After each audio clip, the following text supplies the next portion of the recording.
Hey everyone, good to have you coming down the road with us. We got a lot of things planned for you today.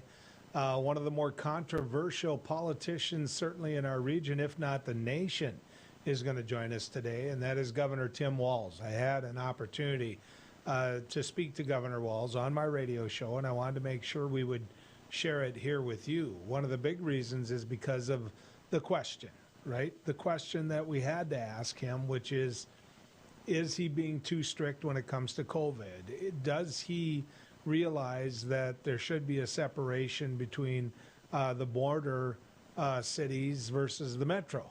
That the border cities are taking a whooping because on the other side of the river in North Dakota, for example, in Fargo, it's a whole lot more loose. And so we had a chance to visit with Governor Walz earlier, and we will share that with you. The biggest thing I think we have to keep in mind with much of this is it's a moving target. It really is. Folks, when Dr. Fauci said there's light at the end of the tunnel, believe him. There is. Both you and I and others know how many people that you know that, quite frankly, have been vaccinated now, right? There's a lot of people in my life that have been vaccinated, and it'll get to be more. It'll get to be a lot more. I personally believe we'll be going to baseball games before anybody thinks we're going to baseball games without masks on. But that's optimism on my part. I realize that. Every now and then you get to visit with someone that you look at and you say, oh, man, this guy has an understanding of that. Andy Rudalevich is that. He's a professor of government at Bowdoin College. Professor, good to have you coming down the road with us. Hey, thanks for having me with you. Want to talk to you a little bit if we can, because one of the big complaints that I and other Democrats had as we watched Donald Trump was that he did too much by executive order, that he signed too many executive orders when, in fact, what he should have been doing was making that go through the halls of Congress where there could be a debate amongst the people that were elected by the people. And it seems like Joe Biden has picked up where Donald Trump left off. He's got to be running out of ink on some of those pins in the Oval Office. So I'm curious what you think. Is he going too far? Does he have this kind of power? Well, the Biden group of executive actions, right, which is executive orders, it's proclamations, it's memoranda, different guidance about regulation that he wants the departments and agencies to do. All of that has to be based on authority that Congress or the Constitution gave him at some point. Right. So the thing that presidents face is, they can either try to get a bill through Congress, or they can look back at old laws that Congress passed and try to extract authority from that. And, I think the last several administrations, have found it really hard, to take that first route. Legislative action has been stymied. Congress, in many ways, has been dysfunctional.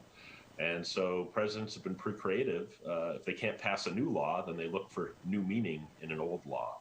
And so the power is there. The question, as you hinted, is whether this is a good route to take and whether it's the best way to get deliberative policymaking done.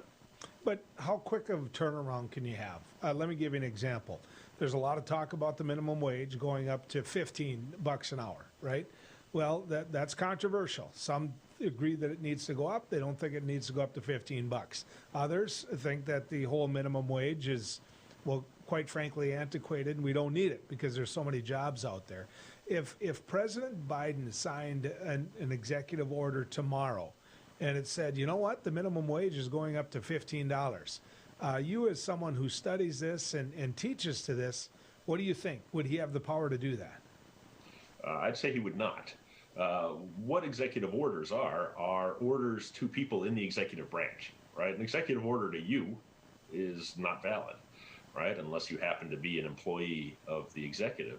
So, what he would have the authority to do potentially is to direct the people who do procurement, who do contracting for the federal government, that in order to get a contract with the federal government, you would need to pay $15 minimum wage to your workers.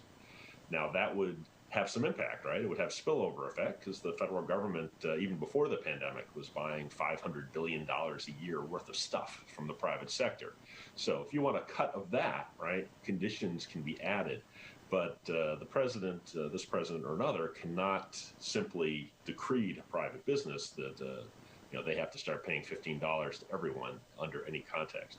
So let's talk about the Paris Accord then, because that was one of the campaign promises that the president made, that Donald Trump completely signed out of the Paris Accord, made us, this is my personal opinion now, made us as a nation look foolish. The Paris Accord didn't have anything in it so strict that it dictated mandate, you will do. It was a series of goals. But Donald Trump signed out of it, and there were a lot of Democrats mad that he signed out of it, saying that they don't think he had the authority to do that. What do you think about Joe Biden instantly saying, you know what, I'm gonna sign back up, throw me back in. The United States is in agreement with the Paris Accord. Well, President Trump did have the power to withdraw, whether we thought that was a good policy idea or not. He had that power. It was built into the agreement when the different nations of the world signed it. And likewise, there's a sort of reentry provision. So President Biden can do that, right? And that's not something, that's a treaty. It probably would have more force if it were a treaty, but it's done as a multilateral, as you say, framework, really sort of framework for agreement without its own enforcement power. So, yeah, I mean, it's certainly within the president's power to rejoin that, to pledge that we will live up to the goals that it sets. Again, actually doing that will take a whole different set of policies. But it is, I mean, it is significant. It really is. It sets a goal. It sets things up that Congress would have to then force action on. And that's really what I'm getting at here. To me, the question of whether or not he can do it is, you're spot on right about that. But it sets up things that Congress would have to act on, where normally they would have a choice whether to act on. And that, to me, is the big question here that affects some of these executive orders. Yeah, well, I mean, Congress, well, first of all, Congress can always override an executive order if it wants to. You might remember President Obama ordered, I think on day 2 of his administration in 2009, that, Guantanamo Bay, the detention center, was going to be closed. That didn't close, and that's in large part because Congress used its power of the purse to say that it would not be closed. And so Congress is always going to have that power. Executive orders are always going to be the second order effect, right, beneath statute. So if Congress wants to change the context in which a president issues orders, they can do that. As you say, executive orders can be used as agenda-setting devices, right? To sort of say, hey, look, our national prestige rests on you doing X, Y, Z. Even then, though, Congress can say, well, you know what, we don't care. We didn't sign up for that. You saw a little bit of this with the Iran nuclear deal, right? A little later in the Obama administration, where, some members of Congress were pretty concerned that it ought to be done as a treaty, that, it ought to be debated in Congress rather than done as an executive agreement. Now, again, as a matter of law, maybe that didn't have to happen. As a matter of politics, the more people on board, the better, in my view. So I think you do run into issues here, trying to effectively paint legislators into a corner. They may decide to reject that. But how serious? Let's use the Paris Accord as that example. I realize I'm beating the drum here, but if we use the Paris Accord as an example, and it's constantly going to get done by executive order, how much credibility do we have on the world stage? Because, okay, if this party gets elected, we know they adhere to it. If that party gets elected, you know what, it doesn't matter. Versus, hey, we passed legislation. We did something that's going to require Congress to work it through the halls. I mean, to me, that's the real question here.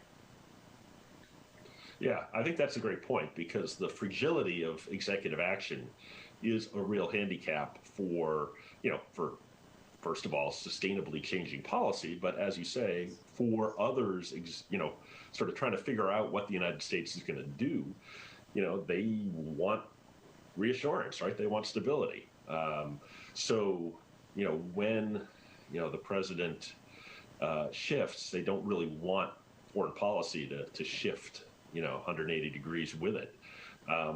We see that even in regulation of, industries within the United States. Stability is always going to be better than change, even if you don't love the policy. So I do think there's a certain permanence, that legislative deliberation can bestow on a policy, certain legitimacy that comes with that. So if you are, as a president, trying to make long-term change, really the legislative route is a much better way to go. Yeah. Well, I couldn't agree more with that. Is this on the political side now, not surely the strictly the policy side? Is this something as president that they do right away because nobody's going to pay attention to it a month later? That hey, we've got a big COVID relief bill coming up, and if I sign all this thing and I got a stack of these babies, and you know what? Nobody's going to remember all of that, so let's take advantage of it as much as what we can, as quick as what we can. Yeah, it's interesting. The Biden administration, right, has pumped out a lot of stuff, as you suggested, right? I think, coming up on 50 different kinds of directives, 25 of them executive orders, and then a whole lot of other stuff. That's more than past administrations who have tended to spread that out over a wider period. I know President Trump, bragged after 100 days in office that he had issued 30 executive orders, and that made him the most productive president since FDR. It's an interesting measure of productivity, but beyond that, right, that was 30. President Biden, is going to pass that, I assume, if he keeps at this pace, in the middle of next week. So, obviously a lot of this is agenda setting. It's sort of reassurance to the constituents, different constituency groups that elected you, right, that you are paying attention to what they want. It's a way of moving fast and, sort of showing that you are taking action in a certain area when, again, congressional action might take a while, even if it's on the same area of policy. And then, of course, it's also, a way to tell people in the bureaucracy what you expect them to do. I mean, a lot of these are kind of plans to make plans. Donald Trump, think X about immigration. I, Joe Biden, think Y about immigration. And I expect you in the Department of Homeland Security or wherever to begin to act consistent with those preferences. So you want to have that in writing. You want to have it early on to sort of lay down a marker for the way you expect the executive branch to behave. Professor, a member of my family went to Bowdoin, and I got to tell you, they went there bright and they left brighter. So thank you for that. I appreciate it. In fact, I don't know if I had anything to do with that, but I appreciate it. In fact, if you don't believe him, ask him. He'll tell you. No, great young man. Thank you, sir. Thanks for coming on with us. Hey, a great pleasure to be with you, and my best to all of you at the Great Plains. Okay. When we come back, Governor Walz is going to join us from the great state of Minnesota as we head down the road right after this.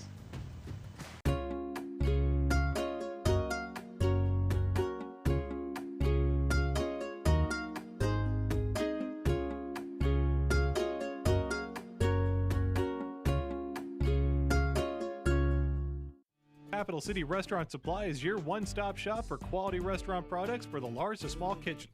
Commercial-grade restaurant and bar supplies, limb game processing equipment, refrigeration, dinnerware, and smallware. We sell everything including the kitchen sink for trusted manufacturers for the chef and all of us. Open to the public since 1971, we are veteran-owned and North Dakota proud. Let us take care of your restaurant and home kitchen needs today by visiting us at 1414 Interstate Loop in Bismarck or on the web at capitalcityrestaurantsupply.com. Heroes and Icons is now Cozy TV. Don't worry, you'll still get your favorite Beck News programming without changing the channel. Real people, real news, Beck News. Hi, I'm Dennis Haugen, along with my sons Andy and Mike, and we're showing our support for wind energy in North Dakota. Wind energy has provided farmers like us with a steady stream of income that's not tied to the weather, like crops and cattle are. Another bonus is that wind farm owners are required to maintain the roads leading up to the turbines. Because of that, oftentimes these roads are the best in the county. Wind energy is good for landowners, it's good for the land, it's good for our economy, and it's good for North Dakota. There's nothing more important than family. And at Prairie Rose Family Dentists, we get it. That's why we have more locations, more dentists, specialists, extended hours, pediatric clinics, and even emergency appointments, so you can always be seen. Book your appointment today at prairierosedentist.com. Prairie Rose Family Dentists. We are family. 40 years ago, Aero Service Team started with one truck and lots of hard work. Times may have changed, but the hard work that we put in to get your lives back in order after fire, water, and disaster hasn't. Over the years, we've seen so many families lose their belongings due to water and fire damage. Restoring homes back to the original state has made every hour of hard work well worth it. Thank you for trusting our family with yours. When disaster strikes, you only have to make one call. Aero Service Team does it all. Pub 21, your one stop for fun, drinks, and food. Our spacious facility provides COVID-safe fun for you and all your friends. With nightly bingo and specials, you can be sure there's something to do for everyone. If you're staying in for the night, we've got you covered just across the way with Pub 21 Liquor. We have a wide variety of options, from wine to whiskey and everything in between. Stop in today at 1014 South 12th Street in Bismarck to see what all the buzz is about. You won't be disappointed.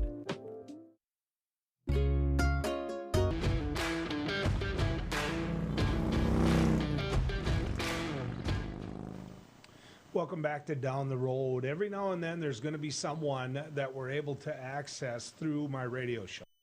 And I do a radio show as well as this TV show. So I have two different formats that I get a chance to visit with you on. Well, the radio show, we made a request, and we made a request a number of times, but we finally connected with Governor Tim Walz. And I only think it's fair to give you a chance to listen to that. So go ahead and take a listen. Governor Tim Walz with us. Governor, good to have you on. Good to be back with you, Joe. How are you? I'm doing well. I've had it, and I've got that behind me, but it's serious. It wasn't the flu, Governor, and so I understand part of, a lot of what you're getting at. 500,000 dead, and I think, it's unfortunate this was ever politicized. It just, especially border communities like where you're at, it just, this 50-state strategy just created a nightmare kind of Hunger Games philosophy. I think the good news is, though, is I'm pretty optimistic. We in the upper Midwest, very low test positivity right now. A little nervous about this new variant that showed up from Brazil here in Minnesota. But, the way you fix that is you have a lot of testing, which we do, and then you contact trace it and you isolate those folks. I don't think that one got out of the box, if you will. And the vaccines. And again, you guys are vaccinating like mad, and as you said it, a lot of folks did have it. So, that is part of this, but it knocks people down. And I worry. I got an 87-year-old mom. I'm waiting to get vaccinated, and we just got to get going. Yeah. Well, it like I said, it's real, and I know you recognize that. You took this job at a tough time, Governor Walz. I mean, you really did. Dealing with a pandemic, dealing with situations that happened in Minneapolis. I'd like to make light of it and say, are you ready to quit? But the truth of the matter is, there's a reason that people get these governorships, and there's a lot of tough work here to do, Tim. A lot of tough work. Yeah, there is. And I was in Congress, and that's not even apples to hippopotamuses. A lot of posturing. It's important work, but you're one of 435. I've tried to approach it. My life prepared me well to do this. Got a lot of National Guard experience. Grew up farming. Trying to get people through this, and trying to do this. I know it's a very divided country. I've tried to have the temperament to do this. I recognize that I've let some folks down. Haven't got everything right, but I'm proud of the things that we've done together. And again, that idea, people said, it's a terrible time to be. You don't get to pick what the things is. And I certainly, folks said, are you worried about reelection? If folks are running for this job to get reelected, you should vote against them. They should be running to do the job. And I certainly have tried to do that, and I'm actually pretty hopeful. Maybe spring always brings that on. You're probably getting your bike out, ready to ride, and I'm thinking Twins baseball, and I think we're getting much closer to those days. Boy, the things that you took for granted that I so appreciate and want to do again. Yeah. Governor, what do you say, knowing that, you're being heard by so many people on the western border of Minnesota right now? What do you say to those individuals who say that your plan did not look at it geographically, that you didn't recognize the border communities and what they had to compete against on the other side of the river? Yeah, and I would say they're not wrong in terms of we should have had a national strategy around this. I did look at that, and Maine tried it, Illinois tried it, and others, just with the transmission of saying, we should have bundled these by county. We should have stuck them with North Dakota. You know, and I'm not going to criticize any governor who did this. They had to do what they had to do. I just had to look at what was my death rates per 100,000, what was my hospital capacity, and how do I make sure that fewest people get this, because I don't know what the long-term damage is going to be once you got this. And, you know, I think in retrospect, I tried numerous times and ran through scenarios with the smartest people at the Mayo Clinic and the university and businesses. Did it make sense to peel some of these off and say, you know, there's not in these rural communities? The fear always was, and we saw this happen numerous times, the hospital capacity was a lot less, and it only took a few days to spike them up. And so I'll take any criticisms on that. I have to make those decisions in real time, weighing what we have in terms of hospital capacity and how do you, with folks moving back and forth. This idea of comparing states is ludicrous. Joe, I give this to people. It did not have to be this way. They're partying at concerts in New Zealand because they did this right. Had we done masking, had we took it seriously early, and had we done testing. Here's an example. Florida's got 21.5 million people. Taiwan's got 23 million people. It's a little bit bigger. Florida has 1.7 million confirmed cases. Taiwan has 850 cases. Florida has 26,000 people dead. Taiwan has 7, and their economy never closed. We simply did not have a national strategy. We put it into 50 states. Did everything get done right? No, absolutely not. I think every governor did everything they could. And those critics on that piece of it. But this idea that, oh, this was going to happen or whatever, the statistics are very clear. Our country did this about as poorly or as poorly as any nation, and we're all paying for that.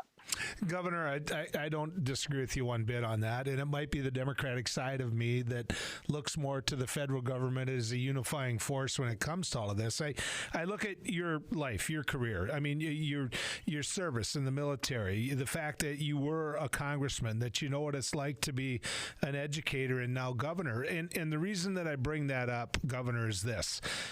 Shouldn't we, even yet today, use the federal resources we had, whether that's FEMA or the National Guard, or how did we get to a place where nobody even knows when they should come get a shot? Yes, and that is, you know, and in every governor, I just got off a call with a bunch of governors. It's like therapy, you know, because everybody's getting beat to death. It doesn't matter if they're Democrat, Republican legislature, Democratic legislature, all are getting up because there isn't this strategy. And it is the equivalent of fighting a war. Imagine if we had just all 50 states randomly decided, or 48 states, to fight World War II. How are we going to do that? Yeah. You know, we're going to send this many. We might do this. There is no national strategy. And on any of these things, it takes a coordinating effort. I'm not saying states shouldn't be responsible, but we were told there was this national stockpile of masks. There wasn't. But we were told that they were going to do testing. They didn't. We established our own. And then just recently, 3 weeks ago, I was pushing hard for them to release the second doses and let us push those out. And they said, okay, we'll do that. And then on the way out the door, Secretary Azar says, oh, yeah, we don't have the second doses. It's unimaginable. And I'm not here to beat up. I obviously disagreed with the policies of President Trump. That will deal with all itself. The fact of the matter is not having a unified strategy created this headache. And then it created, and they're still doing some of this. You know, I was saying, gosh dang, how are some of these states moving these vaccines out this fast or whatever? And I called a couple of, I know a lot of the adjutant generals from being in the Guard, and they said, oh, don't order your second doses until the day before you need them because it counts against your denominator. It looks like you're not fast enough. We're not really getting them out any faster. They're just not counting it against us. So I had the pharmacy chains here in Minnesota setting on 100,000 second doses, and people are saying, boy, Minnesota's looking slow. No, we're 12th fastest in the nation getting out the second doses, but I can't touch those because it was a federal contract. So the whole thing, there's books to be written on this. And unfortunately, in a world of 7 billion people, this is going to happen again. The question is when and how prepared are we for it? Yeah, and who's in a position of leadership at that time? Because I think that there's no question whatsoever that when the person that could affect this the most pretends that there's nothing to it, that it didn't help this nation. I mean, that you probably got listeners. No, that's right. And you've got listeners that right now probably don't believe this is real. The fact is you need to wear a mask. I'm telling you. Had we done it the way Taiwan did it, we would be done, and we'd be doing everything that we could do. We chose not to, and you have to tell people it's real. I hate wearing the mask. I hate it, and it's just a pain, but it works. And some of the mitigation efforts we wouldn't have to do so much longer. I don't know. I've tried. You've listened to me either talking on the radio, Joel. I hope folks who are out there. I stay out of the hard partisanship, but I can't back away when on many of these things where decisions were made that simply put us in such a bad position, and people lost their lives because of it. And I have to live with that because I know some of these decisions we made. They're really tough. I could not let those hospitals become overrun. So, Governor, in terms of helping out in regards to the finances, you know that you have a lot of small businesses that are really gut punch right now. I mean, what can the state of Minnesota do? You're in session right now. Is there anything coming to those small bars, restaurants, those type of places? Yes, and I want to be very clear. As angry as those people are, they should be. That every other nation in the world said, okay, we're going to ask you to sacrifice in the good of public health. You got to compensate them. That's how you kept people home. I mean, in Canada, they've been giving folks $2,900 a month to stay home so now they could pay their rent and didn't put landlords in a bad position in these small businesses. Yes, I crafted a budget that said I'm going to focus on three main areas. I'm going to focus on our kids, which is the bulk of getting them back in school, having summer for remedial, catch folks back up, the families that were hurt by this, and the small businesses. Much more, tens of millions and more loans to them, thinking about some of the tax release we can do to them, some of the things that we can relieve some of the pressures on them because we asked them to do this. But I'm fighting this over here because I said this did not hit all people and all businesses equally or fairly. But you know what? Some businesses and some people did really well. Those in the top 1% made more money in 2020 than almost any year before. And so here in Minnesota, I proposed a modest budget, not even an increase to inflation, and I asked for a 1% on the top 1%. So in Minnesota, 99.3% of people continue to never see a tax increase, and in fact, a decrease under my administration. But this year, I'm asking those families that make $1 million or more, $20,000 a week, to pay 1% more to help us fund, to help those small businesses. Because they certainly, and again, I'm not demonizing them, and I'm not saying they made money by anything that wasn't fair.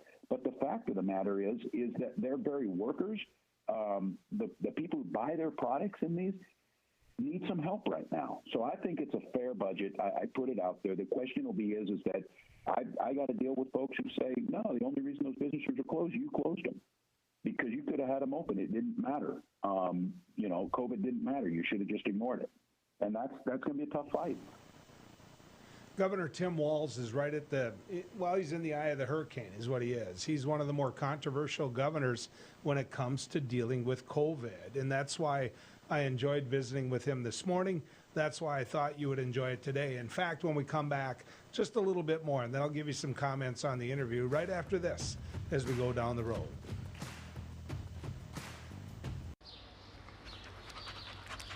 Jeez, what a mess. Look at that. There's roof stuff everywhere. It's so embarrassing. Ruins the neighborhood. Come on, humans. Let's get this fixed. Don't let your roof go to the dogs. Call America's Best Contractors for your free estimate. Need a new woof? After checking with the rest, go with the best. America's Best Contractors. 258-2412. Online at americasbestcontractorsincorporated.com.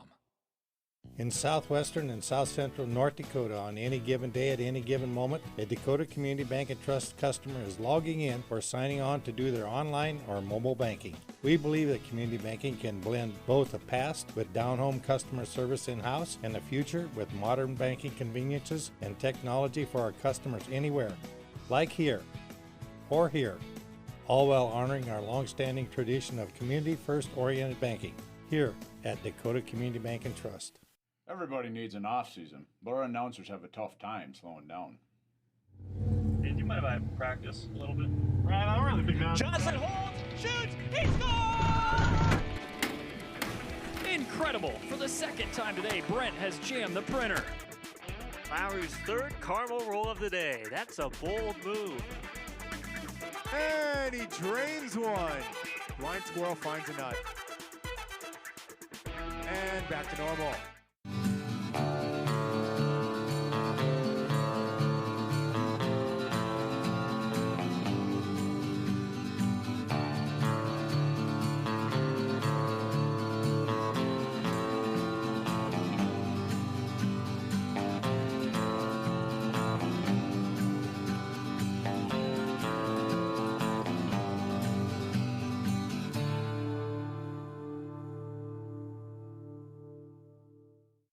Beck News brings you real people and real news.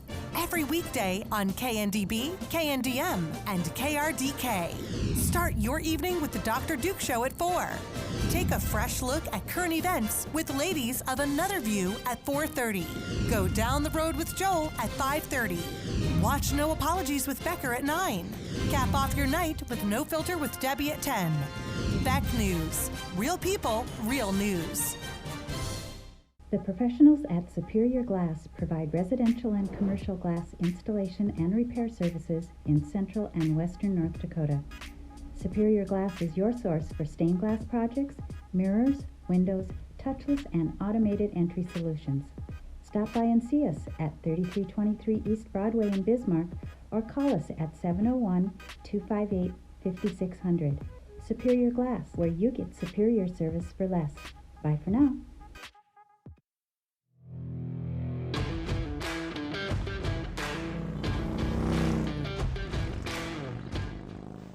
Well, he's still going to be riding with us, albeit a little bit longer is all. But Governor Tim Walz is one of the governors that the nation has seen.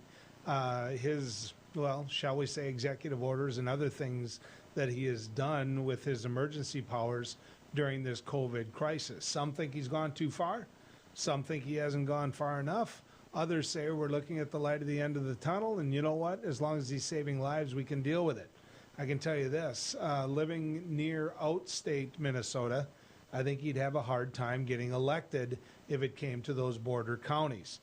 Those are questions we asked him. Some of his philosophy is some of what we wanted to hear about as well. So listen to the rest of the interview I had with Governor Walz on my radio show today. Yeah. Well, as you said at the beginning of this interview, if all you're worried about is getting reelected, you probably shouldn't have the job.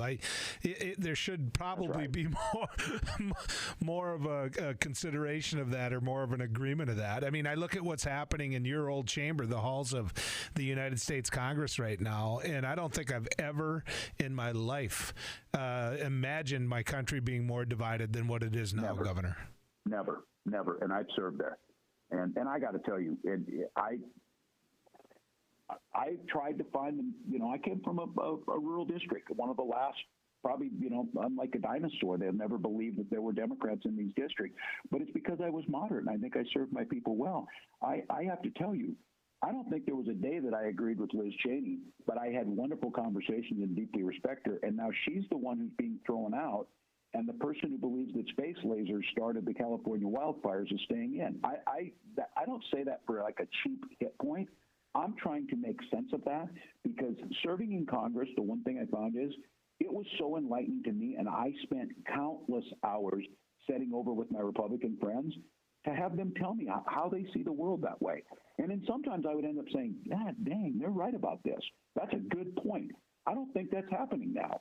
I don't think there's any way, and I worry.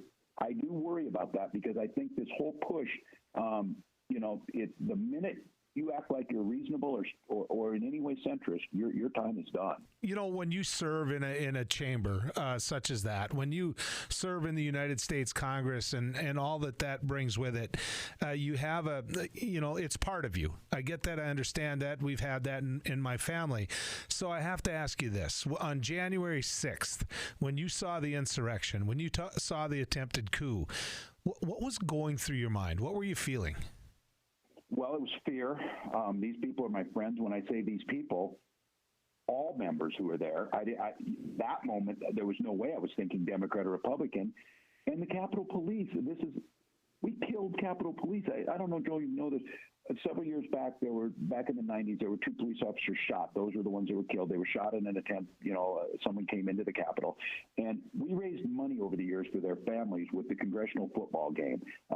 Members of the flag football game, members of Congress would have pro athletes would come, and we would play the Capitol Police, the guards. So it was kind of like, the longest yard thing.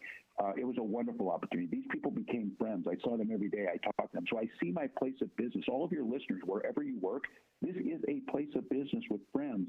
And then to see the heart of the democracy, and that is that floor is where these debates happen as a substitute for civil war. And to watch people come in and use the American flag as a weapon against their fellow citizens, I tell you, I'm still processing this every day. Several times a day, I just get this sinking feeling that this is really happening. Yeah. And I don't know. And I think your listeners and all of us, it's just dig in. And I see this is very common now. People just start out with their position, yell, and then walk away. I just don't know how you deprogram. I just don't. And that's what scares me the most about all of this.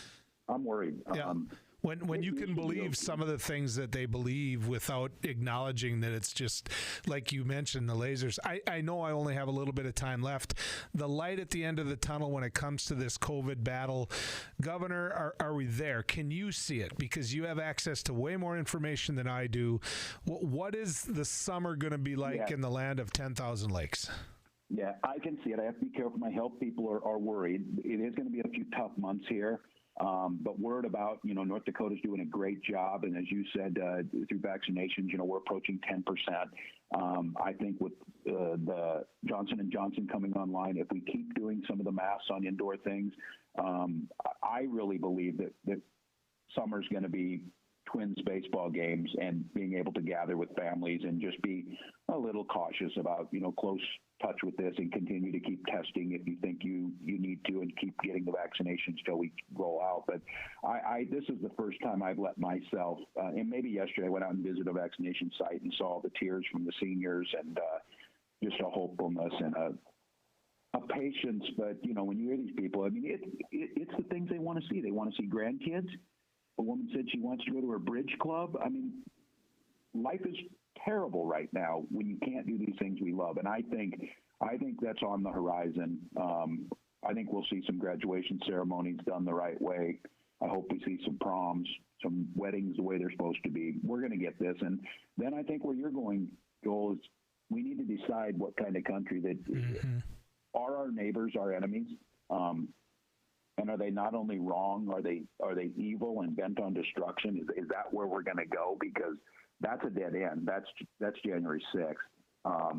And so I think there's work to be done. And I know that, believe me, I'm looking in the mirror and I'm listening to what I'm saying and I'm trying to talk to everybody and admit where I certainly don't believe that I know everything, but I have tried really hard on this sense of civility around politics my entire career. And I would challenge people to go look at my social media posts for decades. And I do not attack my neighbors. I disagree with them sometimes, but I don't attack them. Yeah. Governor Walz, thank you, sir. Appreciate it. Thanks, Joel. Talk to you soon. Governor Tim Walz, ladies and gentlemen. I think that was worth your time because you've got two different approaches. You've got Governor Burgum, who I think has been more in the center, Governor Walz, who has been very strict when it comes to COVID. You've got actually three with Governor Noem, who said, whatever, do whatever you want. And so who was right?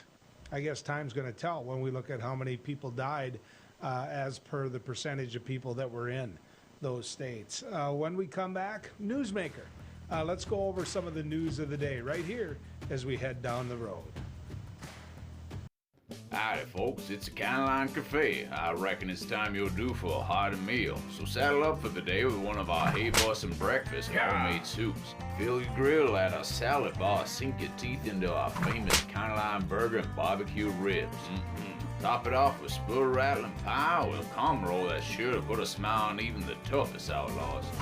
Shake the dirt off the boots each night and warm up with the game. Tell them about it, Stacy. I can't wait to see you at the County Line.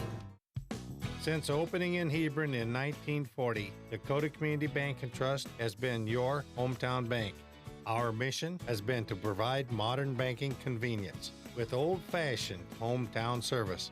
We've grown with the communities we serve through year-round events, countless sponsorships, and nearly 7,000 hours of volunteering each year. Learn more about our 80-year history at dakotacommunitybank.com. Capital City Restaurant Supply is your one-stop shop for quality restaurant products for the large to small kitchens. Commercial-grade restaurant and bar supplies, limb game processing equipment, refrigeration, dinnerware, and smallware. We sell everything including the kitchen sink from trusted manufacturers for the chef and all of us. Open to the public since 1971, we are veteran-owned and North Dakota proud. Let us take care of your restaurant and home kitchen needs today by visiting us at 1414 Interstate Loop in Bismarck or on the web at capitalcityrestaurantsupply.com. Jeez, what a mess. Look at that. There's roof stuff everywhere. It's so embarrassing. Ruins the neighborhood. Come on, humans. Let's get this fixed. Don't let your roof go to the dogs. Call America's Best Contractors for your free estimate. Need a new woof? After checking with the rest, go with the best. America's Best Contractors. 258-2412. Online at americasbestcontractorsincorporated.com. Beck News brings you real people and real news. Every weekday on KNDB, KNDM, and KRDK. Start your evening with the Dr. Duke Show at 4. Take a fresh look at current events with Ladies of Another View at 4:30. Go down the road with Joel at 5:30. Watch No Apologies with Becker at 9. Cap off your night with No Filter with Debbie at 10. Beck News. Real people, real news.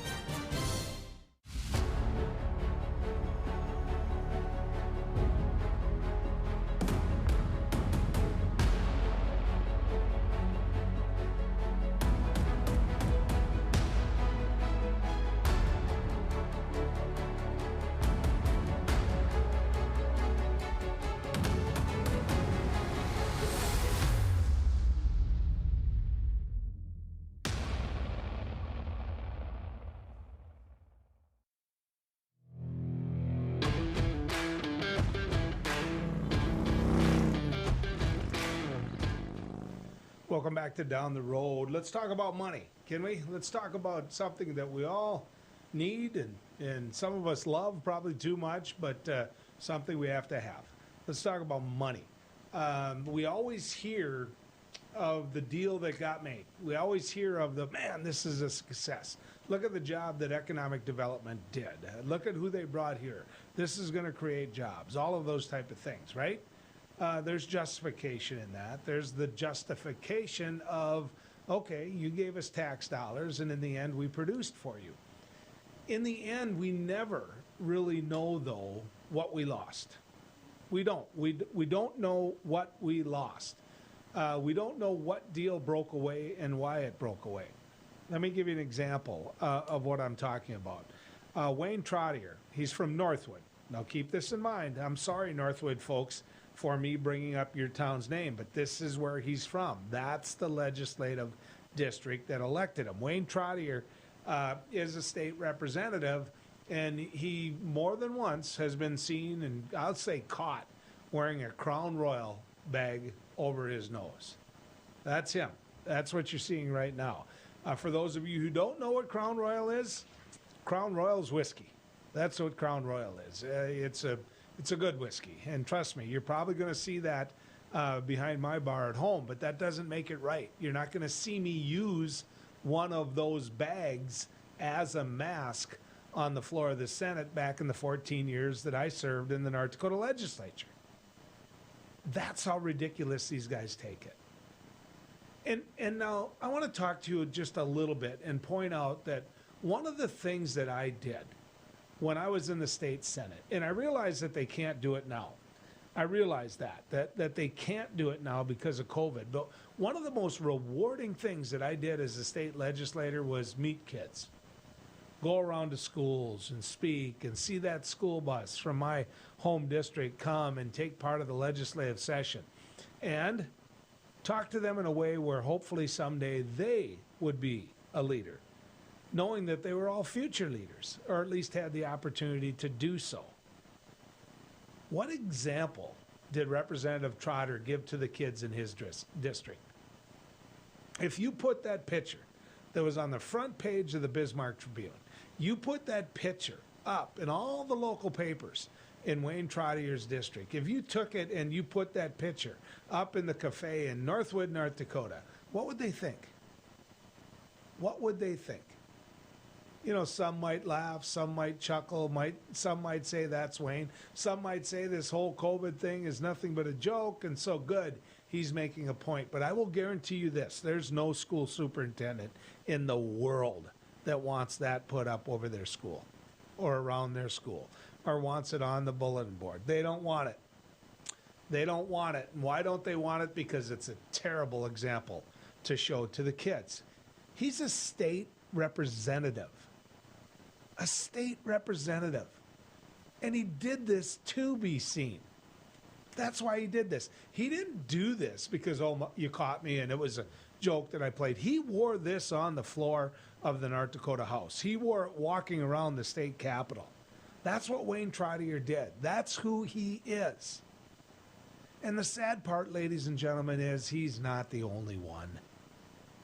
I have people in my home district. I have Jason Heitkamp who won't wear his mask without pulling it down. I have Sebastian Ertl who stormed off the floor of the House because he lost the vote that says you're going to have to wear your mask when you're around us. You know what the legislature is primarily made up of? Old men. I mean, it is. I'm sorry, but there were the occasion. I first got elected when I was 32. I get that. There's younger people that are elected to the legislature, but I'm telling you this, it's mostly old, retired men who now see it as an opportunity and timing-wise see it as though they can serve in the North Dakota legislature. So Wayne Trottier, who, by the way, in the picture doesn't look like he's any spring chicken, is taking it so cavalier that he's wearing a Crown Royal bag. Man.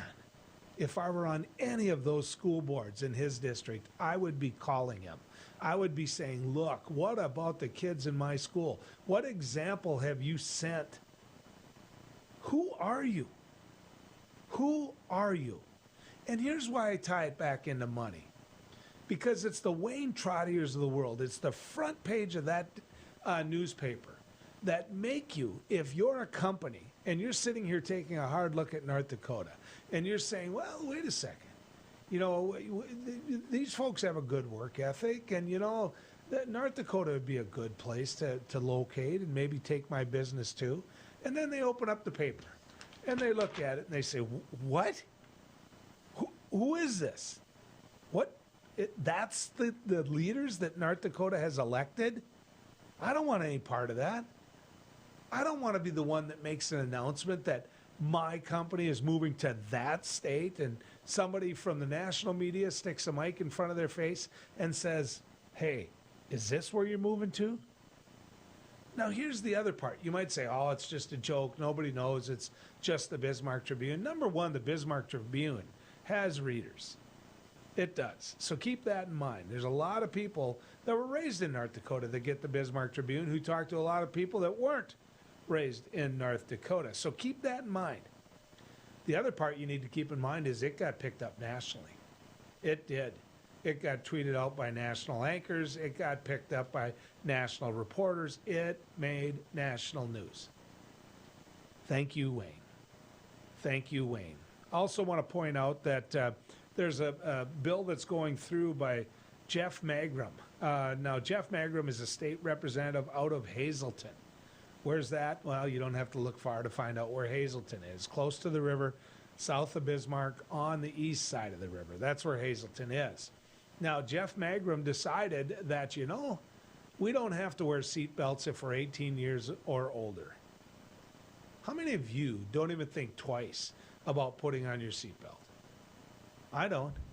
I don't think twice. Every now and then when I forget, it beeps. You know, the vehicle beeps and it's like, I forgot to do it. So, you know, put your seatbelt on type of thing. Is it an inconvenience? No, it's not an inconvenience. It's not an inconvenience whatsoever. And we have society trained in to do it. Now, his argument is, well, when farmers are going around, you know, they hop in and out of their pickup a lot. Well, you know what? I have yet to see a ticket for a guy that's out fencing or checking cattle. I have yet to see one of them get a ticket for not wearing their seatbelt. How stupid do you think law enforcement is? That they're not going to be able to separate somebody hopping in and out of their rig when they're working. How many tickets did you see in the oil patch in the Williston Basin with the Bakken play that we have? People running around, hopping around. How many tickets did you see about the seatbelt then? It's called common sense. But you know what? This individual decides that it's conservative versus progressive. The seatbelt issue isn't conservative versus progressive. It isn't that at all. That's not what the seatbelt issue is. The seatbelt issue is making sure that when Representative Magrum goes through the windshield, my insurance company doesn't have to pay for his head hitting the glass. That's what the issue is here. It's about saving lives. We made it a secondary offense, right? And we did that because we knew there was going to be a time period to train people in, to get them used to wearing seat belts. We've got them trained in to wear seat belts. It's not that big of an issue. I have no doubt that Representative Magrum is the type of individual that believes his personal freedoms have been taken away because he had to buckle in his kids or his grandkids. I mean, it's that type of mentality. It's that type of thinking. It really is. And so they continue to make North Dakota look dumb. We have to get around that, ladies and gentlemen. And when we come back, we'll talk about just that right here as we go down the road. There's nothing more important than family. And at Prairie Rose Family Dentists, we get it. That's why we have more locations, more dentists, specialists, extended hours, pediatric clinics, and even emergency appointments, so you can always be seen. Book your appointment today at prairierosedentist.com. Prairie Rose Family Dentists. We are family. Hi, I'm Dennis Haugen, along with my sons Andy and Mike, and we're showing our support for wind energy in North Dakota. Wind energy has provided farmers like us with a steady stream of income that's not tied to the weather like crops and cattle are. Another bonus is that wind farm owners are required to maintain the roads leading up to the turbines. Because of that, oftentimes these roads are the best in the county. Wind energy is good for landowners, it's good for the land, it's good for our economy, and it's good for North Dakota. 40 years ago, Aero Service Team started with one truck and lots of hard work. Times may have changed, but the hard work that we put in to get your lives back in order after fire, water, and disaster hasn't. Over the years, we've seen so many families lose their belongings due to water and fire damage. Restoring homes back to the original state has made every hour of hard work well worth it. Thank you for trusting our family with yours. When disaster strikes, you only have to make one call. Aero Service Team does it all. Rush hour traffic in North Dakota, it's almost unheard of, though. I'm speechless. It's something you just don't see around here, especially at this hour of the day. Brian, can you say anything from your perspective? Guys, I can. All this traffic is because some doofus drove off the road. Doofus? Well, let's hope you can help him out of there. No. We'll be right back after this commercial break. All right, great job. Yeah, that went very well. The professionals at Superior Glass provide residential and commercial glass installation and repair services in central and western North Dakota. Superior Glass is your source for stained glass projects, mirrors, windows, touchless and automated entry solutions. Stop by and see us at 3323 East Broadway in Bismarck or call us at 701-258-5600. Superior Glass, where you get superior service for less. Bye for now. Now is the best time to plan for your 2021 farm equipment needs. North Dakota-based Summers Manufacturing is currently offering early order savings. Take advantage of big savings on North America's broadest tillage line, including the Super Coulter Samurai and the innovative VRT Renegade, as well as the best built, best backed land rollers in the industry. Talk to your Summers dealer today or go to summersmfg.com to learn more about early order savings available on all Summers equipment.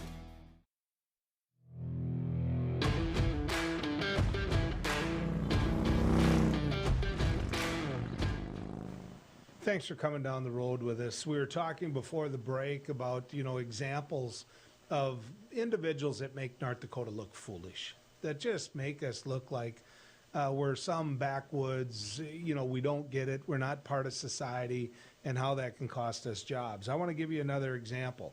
Imagine a scenario where you're bringing oil workers into the state, and the state has an attitude that if you've lived here for a month, and you've got a South Dakota, Nebraska, Oklahoma, Kansas license plate, and you're sitting there, you have to, after a month, you got to change that license plate. Imagine a scenario now where people are putting pieces of legislation in place where you can't vote, where you're not allowed to vote. I mean, that's happening. It's all done with people that want to put bigger restrictions on voting. And it's done based off an election that they lost, which in fact they lost. They don't think they lost, but they lost. I mean, I'm sitting here, my senior year of high school, we're 8-1 in football, right?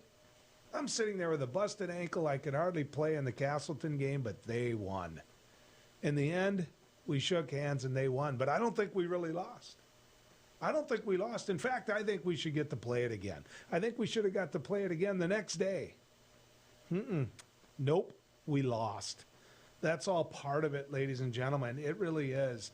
I'm going to give you an example of how you can put in what is, I believe, a bad piece of legislation to make a point, though. Senator Judy Lee, somebody who I respect, somebody who I worked with quite well, from West Fargo, put a bill in that said priests, if they find out in the confessional that someone's a child molester, that priest has to report it. She knew that bill wasn't going to pass. She knew it wasn't going to pass. She knew that bill was going to fail if it even made it to the floor. And the reason it was going to fail is because constitutionally they were taking away a person's right to their religion. But she did it. And she did it to make a point and to make the diocese and the bishops take a look at it. Now that's good work. It's been good riding with you, folks. See you tomorrow.